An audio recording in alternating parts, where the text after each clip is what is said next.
Young N.A, son ennemi juré, sort ce clip. Les paroles sont d'une violence inouïe et qui nous poussent à s'interroger. Comment il savait qu'il allait se faire assassiner? Est-ce que c'est lui le commanditaire? Clairement, le timing est suspect. Après, ils se haïssent depuis des années et les deux camps ont perdu énormément de gens. Pour beaucoup, le fait que Foolio se fasse assassiner le jour de son anniversaire est en corrélation directe avec la tentative de meurtre sur Young N.A il y a plusieurs années de ça, qui lui aussi a failli se faire assassiner le jour de son anniversaire. Et d'autres blogueurs que j'ai regardés ici et là, qui sont proches de Jacksonville, ont dit que potentiellement ce n'est pas Young N.A et que Young N.A c'est quelqu'un qui capitalise très bien sur tout ça pour sa carrière, ok? Mais en dehors de ça, c'est jamais vraiment lui qui serait la personne responsable de ce qui arrive au camp de Foolio. Parce qu'en fait, on pense qu'à Jacksonville, il n'y a qu'une seule guerre entre KTA, donc le camp de Foolio, et ATK, le camp de Young N.A. Mais en réalité, il y a plein de gangs, et parmi ces gangs-là, tu en as certains qui détestent Foolio, et d'autres qui détestent Young N.A. Et donc, il est fort probable que ce soit un gang qui déteste Foolio qui sont pris à lui. Et après, Young N.A peut être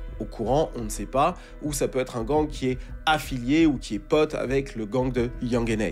Et ce serait pour ça d'ailleurs que Young N.A se sentirait hyper à l'aise à l'idée de sortir un clip le lendemain de la mort de Foolio en disant bah je vais mettre les projecteurs sur moi, les gens vont croire comme ça que c'est moi, et en plus de ça ils ont aucune preuve pour ça, donc c'est parfait, et comme ça les personnes qui ont potentiellement commis réellement le crime peuvent s'en sortir. Donc ça c'est des hypothèses qui ont été émises et donc je vous les repropose ici. Qu'est-ce que vous en pensez? Alors ma théorie c'est que Young N.A était potentiellement au courant de ce qui allait se passer pour Foolio. Il avait déjà ce morceau d'enregistré, un morceau violent, drill, etc.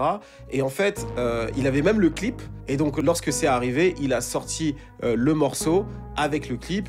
Comme ça, voilà, il a de quoi capitaliser un maximum sur le buzz. Par contre, 5 jours plus tard, il sort un autre morceau qui cette fois-ci est directement en lien avec le décès de Foolio. Sur ce morceau, il revient sur le drame, il décrit ce qui est arrivé. La scène de crime avec les 3 blessés, un mort par exemple.